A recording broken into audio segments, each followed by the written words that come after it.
Okay, so hello everyone. I'm so excited for our discussion today with the amazing Paula Tursi. For those of you who don't know me, I'm Kelsey-Matheson, and I'm an entrepreneur, a speaker, and a business and life strategist for women. And what that means is I coach women to support them in earning the amount of money they desire, or achieving their goals, or what I like to call desired outcomes, and designing the life of their dreams. And Paula Tursi and I know each other because she is one of our yoga teacher instructors at my yoga retreat center in Costa Rica called Anamaya Resort. And I also work with Paula as her coach. So we meet over the phone almost every week, and we work towards streamlining exactly what she wants in her business and in life overall. And I love working with this amazing woman. So I'm just going to talk a little bit about Paula. She has been traveling and teaching around the world for over 20 years. She studied with Rodney Yee and Angela Farmer, Leslie Kaminoff, Bonnie Bainbridge Cohen, and she has her master's in education, studied psychology at Columbia, and did her postgraduate training in psychotherapy and hypnosis. And she's also the founder and owner of Reflections Yoga or I should say Reflections Center for Conscious Living and Yoga in New York City, and the internationally renowned Reflections Yoga Teacher Training Program. And Paul has also been named one of Well and Good's top 5 meditation teachers, which I love. So Paula, I'm super excited about this discussion today on how our society, how Western society is impacting the practice of yoga. But before we dive in, let me know if there's anything I missed or anything that you want to add. No, that's fine. That's a little too much, actually. So to get us started, I would love for you to share with us your Tuesday story. And I think you know what I mean by that. If you could share that story with us, I think that'd be a really great place to start. Sure, right. Dig right in for the vulnerability moment, right? Yeah. So the Tuesday meaning, if anyone's seen the Addams Family, I got kind of nicknamed Tuesday, which was the awkward daughter, who was kind of never really doing what everyone else was doing, and in a world of her own, which was me as a young girl, feeling really awkward all the time. Like I never fit in. I was, I was just strange. I was actually strange, and nothing made sense to me. Like it didn't feel. None of the groups felt good to me. I always felt like an outcast, or I was trying to push my way in, and nothing felt inclusive, or that I was with my tribe or my people in any way. And that was hard, right? I really kind of went through life like that. Even in high school, I had just a few friends, and where people would gravitate would just make me feel uncomfortable. And in that, I was not doing what they were doing, so they were excluding me as well. So it was kind of weird, antagonistic relationship. And so why that's pertinent to anything is that when I fell in love with yoga, and I'd been away from that for a while. I was married, I had a job, I didn't have to deal with cliques any longer until I got involved in yoga, and then the cliques were overwhelming to me, and I started to feel like all the work I had done had disappeared, and I was back in elementary or high school where I wasn't being chosen, and I was sitting in the back of the room, and I wasn't as flexible, and I hadn't been, in gymnastics class, so I couldn't actually put my foot behind my head. And I remember this day when I was with another girl, and we were off to the side because we could not do what everyone else was doing. So even your position in the room got kind of decided for you. And so I went into a headstand daringly in the middle of the room, and I went flop. And the teacher laughed, and I felt horrible, just devastated. And and so, so there you have it. If anything could motivate you to open your own yoga studio where that doesn't happen, that was maybe the pinnacle moment for me, where I was like, no, you know what? I don't think that this is what it's supposed to be about. I think maybe some of the Western values, which are useful in a lot of arenas, have trickled into this environment, And now there's a lot of people like me that don't feel comfortable, that don't feel included, that don't feel like they can go and connect to their body and start to heal their body. In fact, just the opposite happens, where they feel worse about who they are and what they can do. And yeah, so that was never, you know, I was even a teacher at that time, right? But, you know, I wasn't doing a perfect headstand. That was not my badge of honor. And I decided that my classes couldn't look like that. Like what I was trying to teach was maybe asana, but really empathy and inclusion. I think that's interesting because I was, there have been times in my life where I, like, for example, growing up in high school, I didn't fit in. I was not the popular kid. I did feel like an outcast. I was teased quite a bit growing up. And you do, like, once you hit a stage in your adulthood, you feel, okay, that's over with. I don't have to deal with that anymore. But it's really not, that's not the case in many ways, you know, in your careers, at work, you know, just within certain social circles. Then when you go to a place like a yoga studio and you want it should be a sacred, you know, safe space. It seems to be like, you know, it just seems to be it's heartbreaking, I guess, for me to know that there's this studio is a sacred, you know, practice, and studios that host this sacred practice could bring up all of those issues that are really, you know, painful for so many of us. And I loved for you to talk, because you mentioned this a bit, how it actually can be detrimental and harm our bodies when you walk into a space feeling that way. And so I was talking to Paula a little earlier before our call that for me personally, there have been times in my life where I haven't felt like I'm in the best shape, or I've maybe gained a few pounds, or I wasn't feeling well. So I let my exercise regime kind of slip away, and I'm just not feeling very confident about the way that I look. And the thought of going into a yoga class in a studio would horrify me just as much as going to the beach in my bathing suit. Right? And now I know we're diving into body image issues and how societal pressures and our culture is not a body image healthy culture, in my opinion. But I think it's easier to understand that vulnerability when you're basically naked on a beach or at the pool. But the fact that there are similar feelings walking into a yoga class, again, like it's really heartbreaking, because it's supposed to be the sacred space, right? A space for community, a space for encouragement and support, and to feel good about yourself.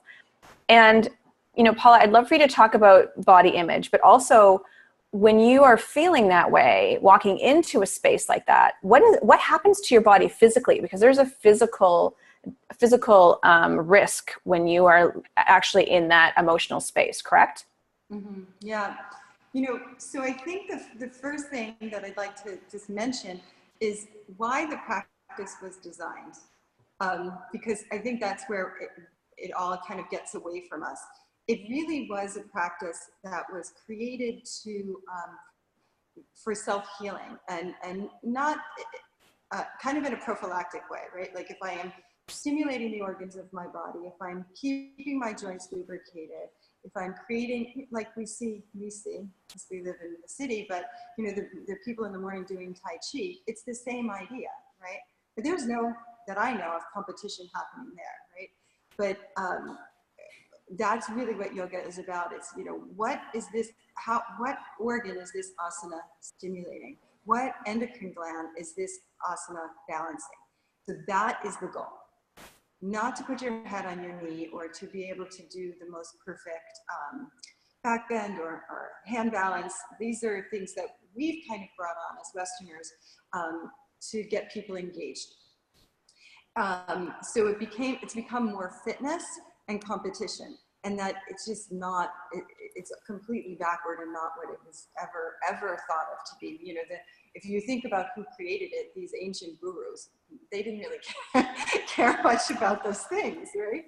What happens as you pattern, right, because what you're doing is patterning your nervous system through the asanas, and at a certain point, this asana has no more stimulation for you, so you have to do the next variation. That's when you bring the next variation on board, not when you're sweating and struggling and then you're just doing one more thing, which then brings up stress. So now we're patterning stress into our body to create a pose for hope. Who cares? I mean, who cares if you can do a crow pose? Right. I don't want to stress out my body because I'm doing a crow pose. It just doesn't make any sense to me. So, so I think things have really gotten lost. And as a result, our teachers are younger. And they don't really understand the tradition of the practice and what it was meant to do. So they want to put a lot of chaturangas and a lot of challenge into the practice because they think that that might bring a better turnout in their class, or that means that they're more able than someone else, and that's what's going to make them a more popular teacher, as if that matters. So, so I think it's gotten really kind of backward. And creates, yes, a worse body image, as we mentioned, but also it's all creating like negative patterning into our body instead of creating that smoother, kinder, more gentle nervous system. So I'd love for you to talk a little bit more about the purpose of yoga in terms of healing. So you just kind of touched a bit about that, right? Like you're saying, like the asanas, the reason for them is to stimulate a certain, endocrine, part of your endocrine system. And then to take it further, you're not taking it further, to try and find that perfect like Facebook profile picture.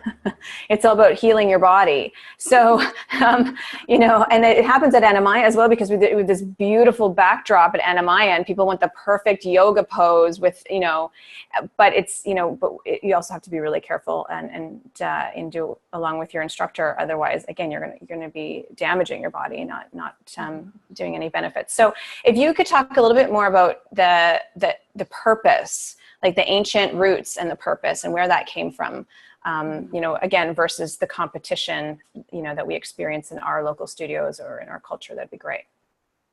Well, so again, I want to preface this with as much as I know about it, right? Because it's a very old practice, and it's been handed down from generation to generation. So it's like telephone. A lot of it's gotten lost in translation. But I've read as much as I can, and I have studied with people that I believe are a little more connected to what the practice was meant to do. And it is so much about patterning our nervous system so that we can have a quieter state of being, so that we can meditate. So we do postures over and again, just like, I liken it to like if you're learning guitar or playing piano, right? You practice it until you're not thinking about it anymore. It's just happening, right? So that's like a type of meditation. The asanas are the same thing, right? So I want to keep doing them until it feels really quiet in my body when I'm doing them. So there's no sweat and no struggle. And then what we call grunt phase, which are like knots in the nervous system, stop nodding and they start communicating. So then I have flow through my organs, I have flow through my nervous system, and my endocrine system, our glandular system, which is also what yogis call their chakra system in a way, communicate better. So that's really, in a nutshell, what we're supposed to be doing. So it needs to not have a disco ball in the middle of the room. And I'm a fan of music, but I'm really careful about the music I play because I don't want something to pump up their system. Even though my students might really like that because we all want to be on an adrenaline rush, it's not what this practice does. Like you can get that, and so might go to the gym and get that, but let your yoga practice be the balance to that. And as teachers, we have to have the courage to teach in this way because it's not always popular, right? The really slow classes, actually they used to be less well attended, and now I'm finding a really different trend. I think we are so stressed out as a culture, at least in New York City, that my restorative classes are packed. My yin classes are packed. Our bare bones basic class is the most well attended class we have. So I find that kind of interesting as well, that there's more of a demand or they're feeling the need to find some place of peace. Yeah, I think that's interesting. So with, for example, with new yoga teachers, they've gone to Anamaya, for example, and they've done their YTT, or they do their, yoga teacher training with you, or, another studio from, wherever their local community is, and they're starting off. What advice would you have? Because I feel like they not only are, they're gonna be teaching a specific type or form of yoga, but they're new to the practice, and they're new to the art of teaching it. So what advice would you have for those young or old, but new yoga teachers who step onto the scene? Yeah. So I take a kind of a page from where I was first trained, which was with Swami Satchidananda, which he was the head of the yoga studio or center. And what we did when we were first taught was we sat in the front of the room and read a script, and we never got off our seat, and we just did the same thing over and over again, because we were clear that we had just gone through this training and we know nothing, because you can't. So you have to then give it over to the practice, the science of yoga. If I follow these asanas, something is going to happen that's well beyond my understanding, but it is woven in the practice itself. Does that make sense? So, yeah? Yeah, so yeah, I think so. The important thing to know is that there's like a third entity. It's English students, and then this practice that's ancient. And if we follow some of the traditional systems, the students will get exactly what they need. It can't be on me to give it to them, because I just don't know enough. I just did 200 hours of a very ancient tradition. So now I realize I know nothing. The best you can get at the end of 2 hours is you come to realize you know nothing. Right. And you're going to study this for the rest of your life, and you'll maybe know a little itty bit, And that's how I feel after, I think, close to 30 years. Like, I know a little itty bit.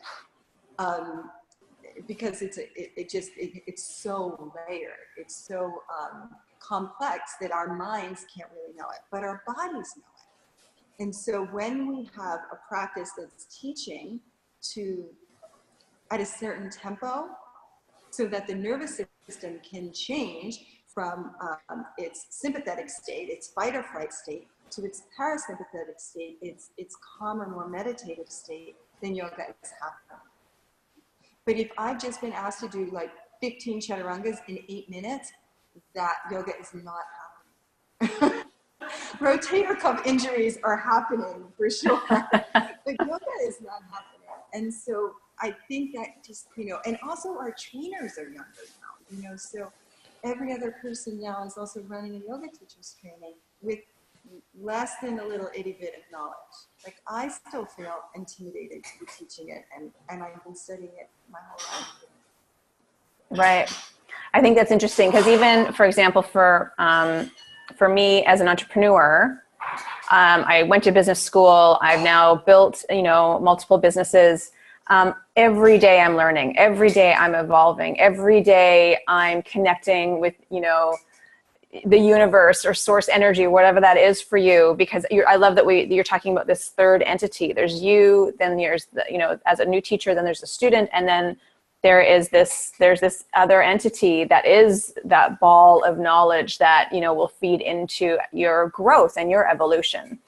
I think that's really, really profound and important. And I also, for you to be able to say you've been studying it your whole life, and to say that you're still intimidated to teach this practice, and that's how much weight this practice holds, is really something. I think every new yoga teacher should, would learn a lot by listening to that. So, the other question I wanted to talk to you about, you did touch on it earlier, but it was about meditation. So where does meditation fit into this practice? And maybe you can talk about what meditation is, but also what it isn't. Mm-hmm, mm-hmm. So if we're really true, so I think yoga has two purposes. One is that, going back to this Tai Chi example, that was created to continue to promote health in the body, right? So while my body is being stimulated, and it's not in stagnation, then my organs are healthy. Well, there's blood flow and fluid flow, I am healthy. When those things cease, then things start to deteriorate and I become unhealthy, right? Things are literally dying off, which happens as we get older, right? So that's why yoga keeps us young, simply because we are continuing to promote the stimulation of the blood flow, of the fluid flow in the body. So that's one reason why we practice yoga. And having that consciousness when you're practicing will help you practice differently. Like, I don't want to stress my body so much that I'm drying it out, right? That I'm actually pulling the fluid out of my joints, but I want to have some kind of jellyfish feeling where it's receiving, right? And it's feeling more moist, more supple. So that's one reason.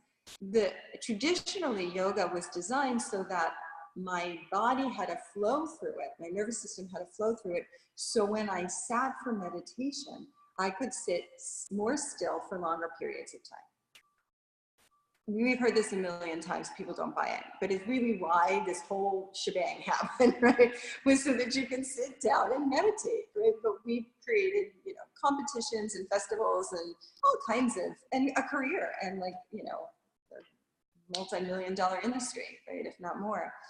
But that's evolution, and that's, doing it through health is great. I'm glad that there's an industry that's profitable and creating health. For meditation, it's a quieter doorway in, a slower approach. So traditionally you do asana, which is what we call yoga, but is really called, the true name is asana. And then we do pranayama, which is a breathing practice. So asana being, if we read the text, the smallest little bit of what we're supposed to be doing in all the limbs. It's like the most gross activity, like the biggest, most dense activity. Then we get more refined as we do pranayama or breathing practice. So we get more sophisticated, more subtle, and then we sit for meditation. And so if I just sit, it's a little harder because I haven't prepared my body. I haven't winded it down so that I can be more still when I'm sitting. So it's harder, and then people are like, I don't like meditating, this is too hard, but it really has a process to it that we forget about. And then when we are meditating, there's this expectation that, as it is with asana, that I'm going to achieve something, that I'm getting somewhere, and that isn't really true. You are, every time you sit, right, whatever you've done starts to rise. So if you've had a really hectic day, that rises up and you get to observe it. If you've had a calm day, that rises up and you get to observe it. So you're always simply observing in stillness the pattern of your moment. If I eat a lot of garlic, my meditation is bad, right? Because it's such a high stimulating food, right? So it's not a sattvic food, it's a very rajasic kind of food. So the monks don't eat a garlic or onions.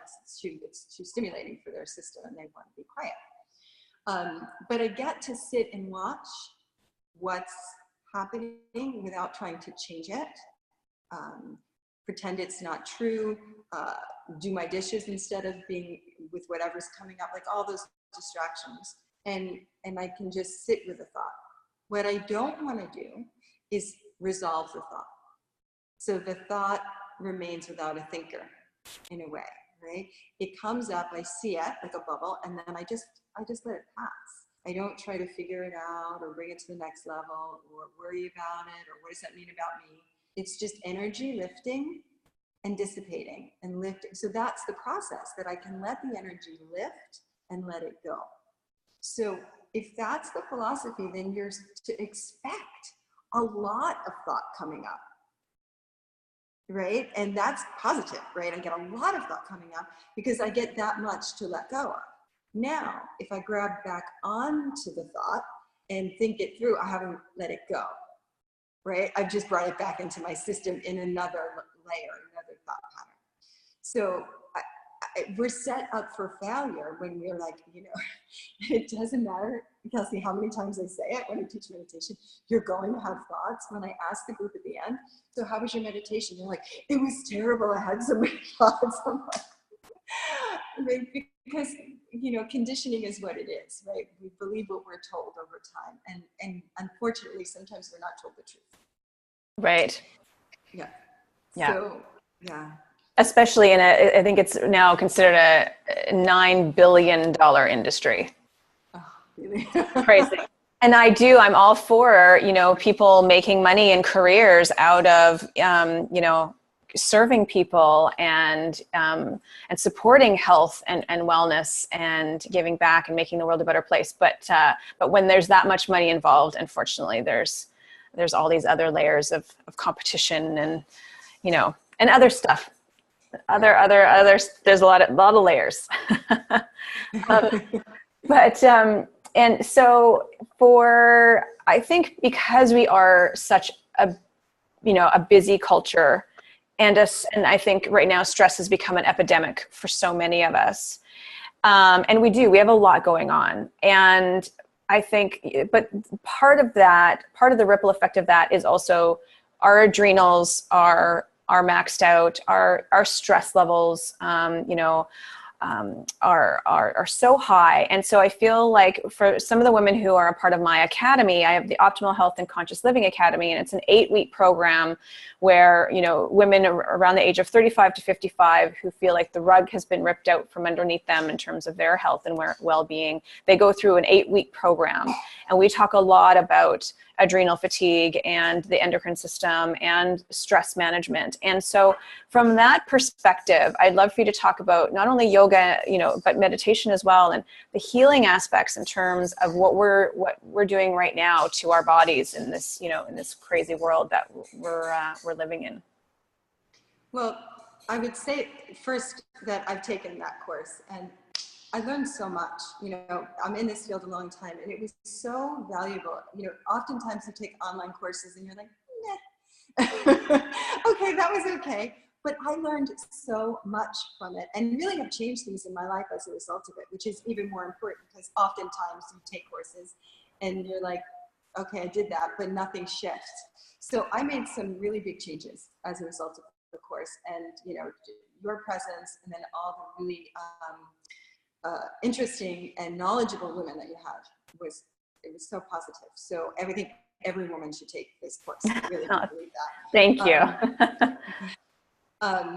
But from a yogic perspective, I also think that we all need to do it on some level, right? And it doesn't even mean that you need to go to a studio, but you have to find balance. There's so many ways now that it's available to you. You can do it online, you can do it on an audio. There's just so many ways. But if we don't counter what society is handing us, which is constant connection, right?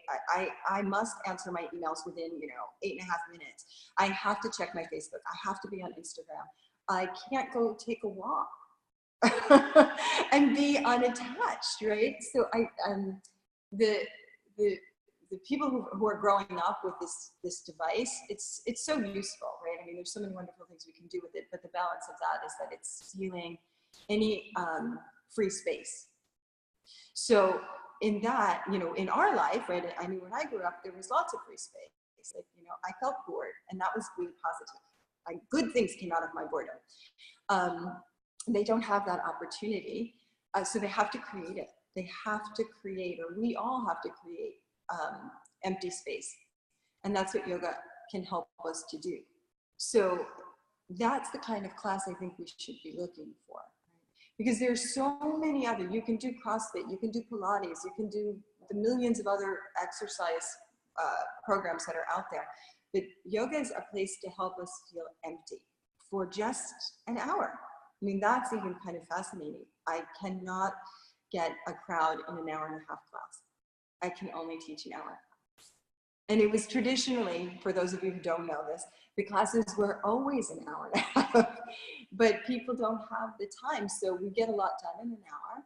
But one of the things that never forget to provide is quiet time in the beginning, in the end, and just slower movement in the center, because that's what is so necessary to keep us healthy. And what we're doing to our adrenal glands. The amount of people that come to me with IBS, irritable bowel, is growing and growing, and it's not because of the food. I don't think it's because of the food.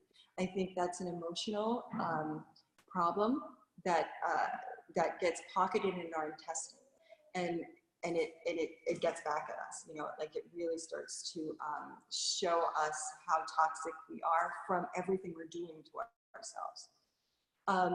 And so when I'm teaching around that, there's lots of conversations that we have with our intestine. What would it say if it had a voice? What would it ask for right now?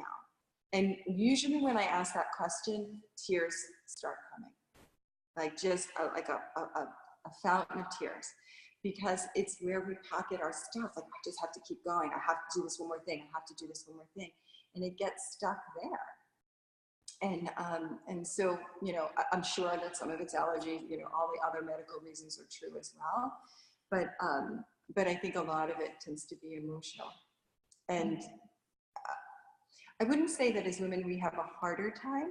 I think men are equally as stressed, but we take it on as if there was no choice. We have to be able to do 20 things at once. Which is not really possible, but we do try. Yeah, we do. I mean, I talk a lot about this in the academy as well. And, you know, we're buying into those societal pressures where you have to be a superstar chef in the kitchen, and you have to be, you know, amazing in your careers, and a super mom, and everybody's best friend. And you have to have the perfect body, and, you know, swinging from the chandeliers in the bedroom, and, you know, and all of that, you have to be, you know, fantastic at it all. It's just unrealistic. We're putting those pressures on ourselves, though. And so I feel like it's really about living consciously and taking a step back and recognizing what is serving us and what isn't serving us. And I think, you know, you were bringing up a point about, you know, the fact that nobody will stay for an hour and a half yoga class. And Amaya, that, you know, obviously our yoga classes are an hour and a half because you're going to a yoga retreat center. So, you know, we're going to be spending a lot more time doing yoga. But also, if we're running on empty and then we hit a yoga class and we want to do like an hour power yoga and power through it, I mean, there's one thing about that is keeping our stress levels elevated. But I'd also like for you to talk about, how do we find the right yoga practice that works for us as an individual? Because I feel like there are styles that are going to work better for some people, you know, than for others. So if you could talk a little bit about finding the practice that works best for you and your body, I think that'd be really helpful. Mm-hmm. Yeah. So one of my first careers, I was a teacher of special education for 11 years. And that really helped me in doing many different things, but in understanding that we all learn differently, right? That there isn't a problem, that for the most part there isn't a problem, but that it's always in the approach. How do I get this child, right, to figure out how to read? There's an approach that I can take that will be successful for them. And I think that's true in yoga as well, because our brains fire differently. So for some people, right, they can be in a slow flow class and find, as I said, that parasympathetic state, right? They can notch down, let go of the stress, and end in a blissful savasana. For other people, that is torture, right? They actually need a more vigorous flow because they've got super, super busy minds and they can't slow down in a slow flow class. They kind of have to burn themselves out a little bit. And that's just the truth and the reality. So, so they need something a little more vigorous. Not as vigorous as some classes are, because some classes are meant to break you down. And I don't think that, you know, I can never be an advocate for that. I think that that's just not should not be in the vocabulary of yoga. But I do think that some people need to move a little faster in the beginning and break a little bit more of a sweat before they can actually find that shift in their nervous system. And they'll know that for themselves. We're running a teacher's training here right now, and one of our students will always say, "Paula, I love your classes, but I just can't do them," right? Because my classes stress her out because I do teach slower. It's much more calm, and it makes her anxious. So I'm like, then don't. Go and take this other teacher's class that actually helps you find that shift. So we also have to be our own, prescribe our own healing method. We know best. The tricky part, Kelsey, is where it's about ego. It's, well, I need to do that faster class because I need to perform in that way. I need to feel, and this is really true. Excuse me, ladies. I am one of those ones that's going over the other side of the hill as well. But as we get older, we feel like we need to do more to hold on to our youth. And instead, can we get softer and appreciate how we're aging, right? And so there'll be a lot, well, I can still do that. Well, I can still do that. And I'm like, I know you can, but should you? So if you can still do that, maybe you don't need to, like maybe we can finally be kind to ourselves. So that's a different mentality, right? And then I do think that you should try to make peace with the slower class. But if your physiology will not let you do that, right? You can't find calm, then do take the more vigorous class, do it mindfully, do it with the idea of meditation, and see if that helps. But truly nobody cares if you can get into a handstand. Like, I always tell them, you're not gonna get a cookie at the end. Like, it just doesn't matter, right? What matters is how you feel at the end. That's what's important. And I feel personally for me at different stages, if my stress levels are a lot more elevated, or I am at a really, balanced place in my life, then different styles of yoga I feel I'm drawn to, right? So there are times where I feel like, oh, I really need a yin class, where I can go deep into those stretches, deep into my muscles, and just tap into some of that. And then there are times where I'm like, oh yeah, I want something a little bit more vigorous, more of an Ashtanga flow or something like that. So also, I think part of it is as you practice yoga and as you try different styles, that can be really helpful, I think, in terms of your body recognizing what it is drawn to, what it enjoys. But then also, if you are going through a particularly stressful time, then you need to do some, restorative or some yin. Mm-hmm. Mm-hmm. I always say, let the body lead. Mm-hmm. Right? This is the one place where it doesn't need to be dragged around by the mind. It is the moment of tapping in and kind of sitting in a quieter space, and then letting the body ask for what it wants. Or even when you get into a class, right, it changes, right? Even the nature of the class, right? There's 3 stages that we talk about in yoga called the gunas, right? And every good class will have each of them present. Where we'll feel more rajasic, and we do our sun salutations. So I can do a sun salutation really speedy in a very rajasic way, or I can tone it down and still get the fire, right? And then we'll end, right? And so we'll in the middle, it'll feel more sattvic, or like it's leveling out. And then we go into our savasana, and that might be a lot more calm, right? A lot more like, I'm really settling deep. I'm letting go of everything. So every class will have those elements in them, and then I can kind of create a volume around that. Even in this, do I need to go as fast, as hard, or can I tone it down a little bit? Right, which I think is also really, again, good advice for those new teachers who we were talking about, who, you're doing a yoga teacher training right now, who are going to walk out with that certificate and feel so proud that they're a yoga teacher and they can go teach a class. But again, it's about just really, being gentle with that, with that new knowledge and that new power. I'm going to try and open it up. Tell you something. Oh, yeah, for sure. Our youngest is 24, maybe. Our oldest is 60.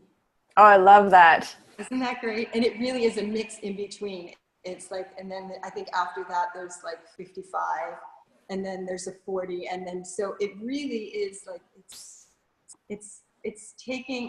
encompassing not just the younger younger, more fit groups, but yoga is for all of us. We have a seniors class that comes very regularly every week. They show up, all of them. It's our best attended class. You know, as they come consistently, they never miss. And they're in chairs, you know, and they're doing yoga in chairs. So we need to kind of broaden our mind to what yoga really can do and who it's for. Yeah, exactly. I'm going to open it up. So to anyone who has a question, you can unmute yourself, and or you can even chat in, type a chat and say that you have a question for Paula, and then I can unmute you. But I think it would be a great time to open it up to questions. And let's see. So who has a question for Paula? Just gonna.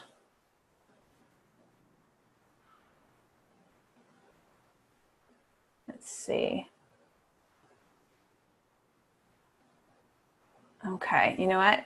I have one more then, if nobody has any questions for you.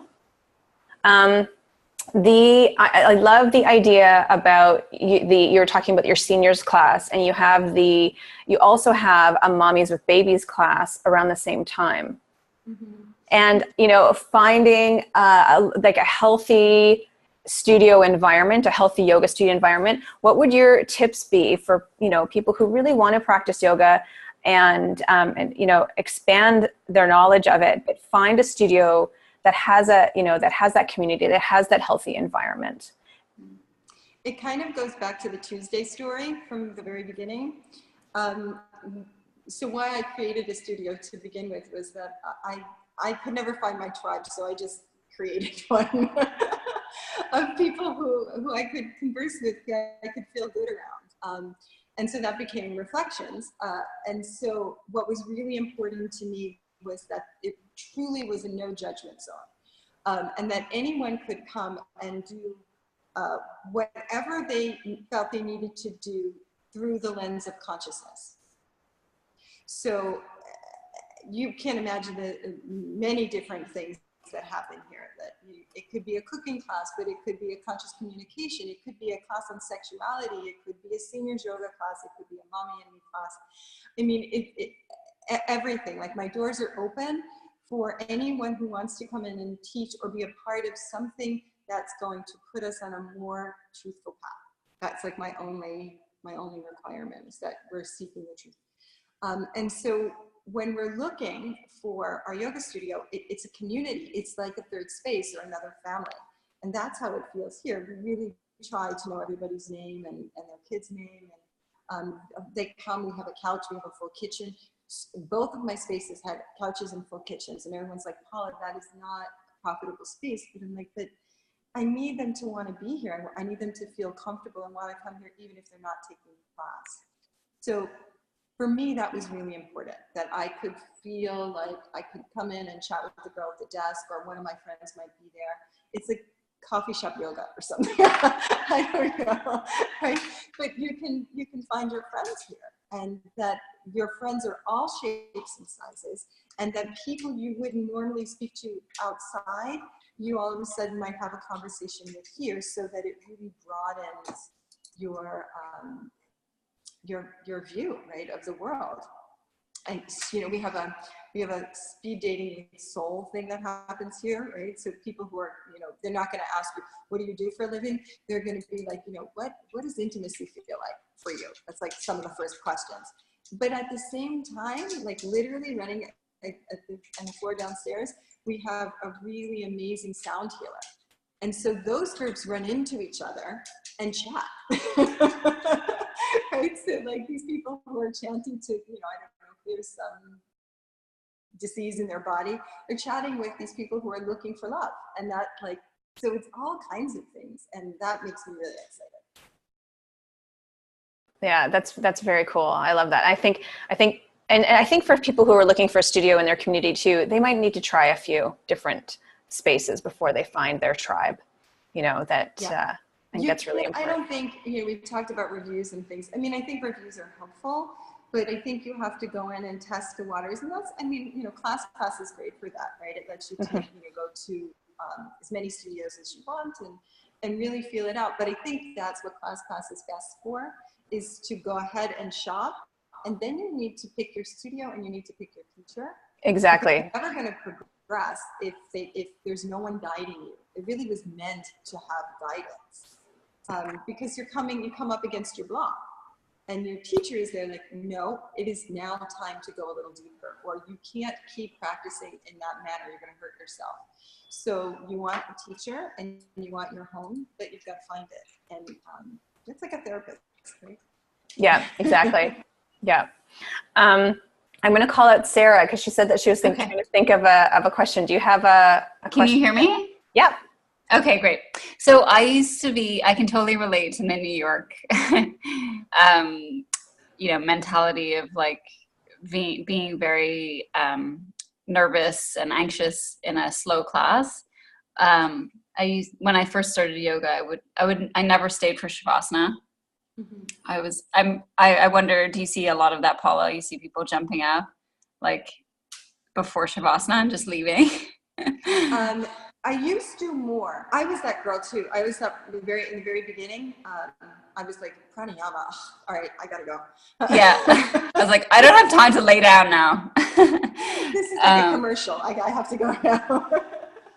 Now people are a little bit more hungry for it, I think, because the stress level is so much higher. I mean, some people don't close their eyes, and I get that, and that's totally fine. Some people are not, they're just not there yet. They can't close their eyes. Yeah, I just wonder if there's like, a certain number of classes like people can do to, try to get into that zone, like try to just get used to slowing down. Do you suggest, like, because I have a lot of friends that are living in cities and they're, pretty stressed out. Like one in particular has a lot of anxiety, but, if there's a certain amount of, how many classes can I say, like, you can try 3 classes and then see if you can really, I don't know, just as an example, like what would your answer be to that? I don't know if there's a number, but maybe they can find a type, because I mean, if you have anxiety, this is the place you should be. And I know. I have one friend that's just, she needs it so badly, and it's, yeah. And it's knowing that and being willing to take that on, because, basically when we're suffering from anxiety, it's the fact that we're not looking at it, we're running away from it, that keeps it coming up. So yoga does, of course, say, okay, look at yourself, and that brings up the anxiety, makes it worse. So of course she doesn't want to hang out in that space, but it's the only way to kind of, like, well, there are many ways, but it's get a very through it way of dealing with it. And so it makes sense that she doesn't want to be in that space. So then I would say, go to a really fast class. It'll at least keep you occupied so that it's working on your nervous system while you're not. Okay. Yeah, no, I have the same with my brother. He has bad anxiety too, and I've said, go try meditation, but maybe that's the wrong suggestion. Maybe I should be telling him. Yeah, that's interesting. Okay. Yeah. They would really have to do a lot of preparatory work. That's what has to happen. Otherwise, it's like nails on a chalkboard. It's too irritating. So they've got to, and then we won't like it, right? So we have to prepare the system to be able to sit. Yeah, so just telling him to, and also my friend in Toronto, my brother's in New Zealand, but he has a yoga studio like close to him. So just to try like the more vigorous classes first, I guess. And also what's vigorous for him, right? Like a vigorous class might just kill him. I don't know how flexible he is. So something that is challenging to him. Yeah. Okay. That's great. That's great. Great advice. Thanks. Okay. Thank you. So I have another question from Sinead. She is calling in from Ireland, and she typed it in the chat, so she might not be able to unmute herself right now, but she was asking, is there a best time of the day to do yoga? Well, if you have a choice, most of the time we just do it when there's a gap in the schedule. I think morning. Yeah, like it sets your tone. It sets you up to have a more balanced day. That's when I try to practice. Sometimes it happens in the middle of the day, but morning is really a great time. Yeah, so in my academy, there is a week that we integrate morning yoga into our routine, and I feel like it is better than any cup of coffee or latte out there if you start your day off with yoga. And I feel it just aligns that mind, body, spirit. It starts you off in such a great energy, and it balances your body for a day that, for most of us is quite stressful or hectic, right? So, and the other thing too is we wake up in the morning and we're hunched.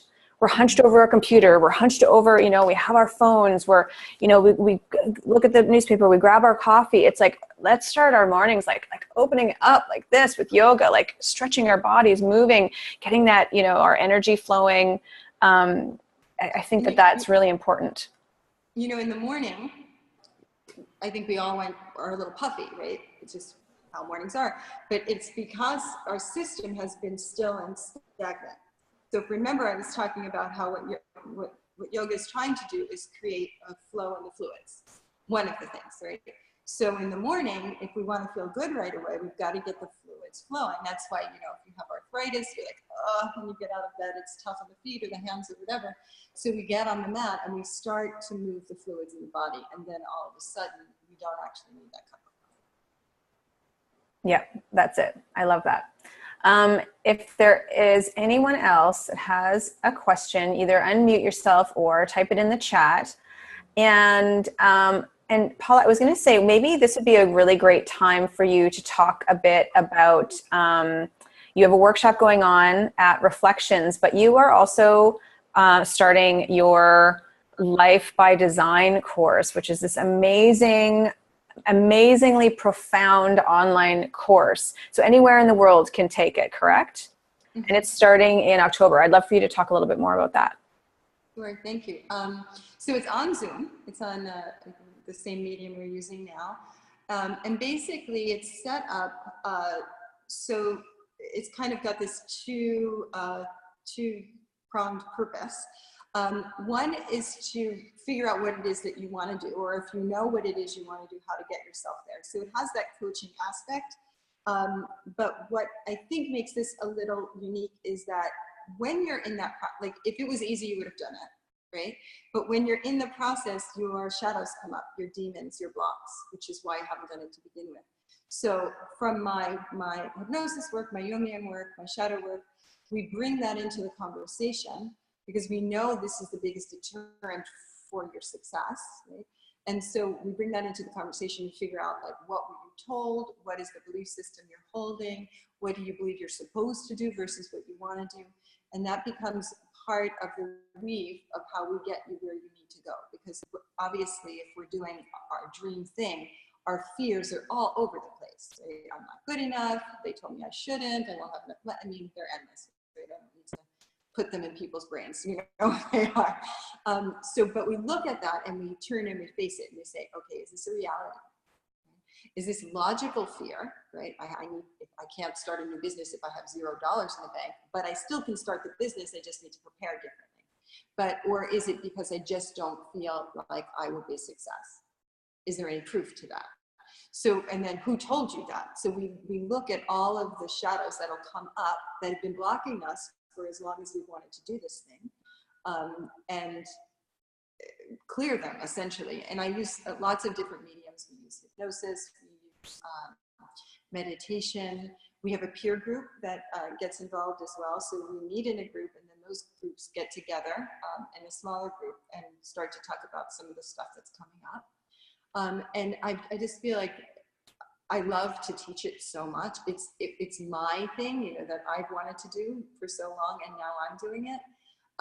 And I feel like it's helping people tremendously, and that's what keeps me doing it. It's like, why would I keep doing this? Because it's actually working. If it wasn't working, I'd probably stop. but I think that people are really crossing boundaries or blocks that they didn't even know they had, which is kind of fascinating, right? So yeah, so that's starting. It's a 10-week course, and we deal with a different topic every week, a different fear or expectation or activity, and I think I'm super excited to teach it again. So who would be like the perfect person who are the clients that come to you to take this course? What would be the demographic? So mostly you're going to come if you have something you've been wanting to do and you can't get to it. If you're doing something right now you hate, but you don't know what it is you want to do. The course is called Life by Design. So if you're not presently living the life you want to live, this course can be incredibly helpful, because I think that a lot of us believe that that's just how it is, right? I'm not supposed to be happy, or, I take a lot I've been given. And I luckily have never believed that. It's like, I'm just going to do what I want to do until someone stops me, right? Like physically stops me. So,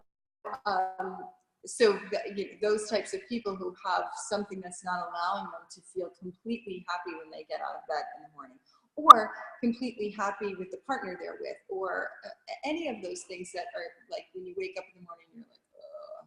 That's kind of the person that should be taking the course, because I don't think that there's, our lives in a way are very short, so I don't think that there's space to feel unsatisfied.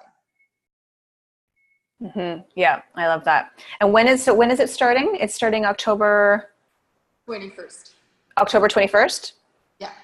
And so how can people, because I'm really bad with them. Okay. I'll check. And how can people find you? So you can go to paulatursi.com, and that will explain a little bit more of the course. It's listed there. It's Life by Design. And that's for mostly Life by Design stuff, my spiritual development things. If you're interested in yoga, then of course it would be reflectionsyoga.com. Right. And also, Liz says, I'm not sure if you can see the chat. She says, oh yeah, nice to see your face again and hear your wise words. It is, yeah. That's awesome. And do you want to talk about the workshop at Reflections for anyone who's in the New York area? Sure. So completely different, right? We're doing a workshop on yoga and the organs. So really, right? When we're doing asana, each of the asanas should be reflecting back to our organ system or our endocrine system. That's what they're supposed to be doing, is stimulating those places. So if that's interesting to you as a practice, then the workshop will be interesting. But also if you're having intestinal stuff, if you have IBS, if you have adrenal fatigue, it's also really good, because I'll be talking about things that are related to, or problems that are related to our endocrine system or organ system. And we think a lot about, like, I need to open my hips or my shoulders are really tight, but that I don't think that the asana was meant to address that really, truthfully. It was really, I need to be flexible enough so that my heel can come in if I'm in a forward fold and start to stimulate my lower intestine. So we're using the body to activate the systems. That's awesome. And do you know the dates for that? Or should we just check Reflection? It's November 1st. Okay. I'm going to put Reflections. It's Reflections yoga.com. I'm going to put that in the chat as well. Okay, great. And that's two-part. There's the 2-hour workshop for someone who's not a teacher. And then there's a longer course if you're a teacher. It's a weekend course, Friday, Saturday, Sunday. Awesome. That's so great. And so I just wanted to mention as well, we talked a lot about meditation, and I'm going to be offering a free 7-day meditation challenge that is starting October 23rd. And for more information, you can sign up for my newsletter at Kelsey-Matheson.com. I can put that in the chat as well. But also, I I'm really excited to announce that I've created this, a new Facebook group. It's free. And it's basically, I've created a community of kick-ass women who are women in business or who are female entrepreneurs who really want to strive to take their life to a new, to new heights. And that could be within their careers, their relationships, but also they are driven to make the world a better place. And that's why I've named this group called the Divas with Grace. So I feel like we can be divas and we can be, powerhouses in our own right, and really, strive for and make our dreams come true. But at the same time, I feel like we can still walk this earth with elegance and have a focus on making the world a better place. So that's where the grace comes in. So you can Google it on, search it on Facebook, Divas with Grace. And if you feel like you are the right fit for that, then that's where we'll be hosting the meditation challenge. But if, that isn't really a community for you, then we'll be putting the challenge on my YouTube channel as well. So I'm just going to put my website URL in the chat, Kelsey-Matheson.com. You can sign up for my newsletter. There's a lot more information there. Thank you, Paula, so much. I'm really excited about this discussion. One of the women who are in my academy, she is going to be starting her yoga teacher training, and she couldn't attend this discussion, but she's definitely interested in watching the replay. And her little note about this was, I think it's a critical topic to discuss. Many people avoid yoga studios here in the States because they feel like it's a fashion show or they don't fit the body type, etc. I think dismantling this notion and ripping it wide open will certainly open the doors of perception and help people to go to yoga more often, or even hopefully change the energy within the studio. So she didn't necessarily have a question, but that was her comment. And as she starts her journey of becoming a yoga teacher. So I want to thank you so much. I'm excited, for this, to get this out there, for more people to listen to this. And I'm excited to have more conversations with you in this format. I think this is really, really exciting. It was really great. Thank you for the opportunity, Kelsey. You're doing such great work. I am very appreciative. Oh, thank you. And thank you for all of you who attended, and we'll have an amazing rest of your day, an amazing week, and we'll chat soon. Bye. Thanks a million, Paula and Kelsey. Thanks, Sinead. Bye. Bye, bye, bye. Bye. Bye, ladies. Bye, Liz. Liz.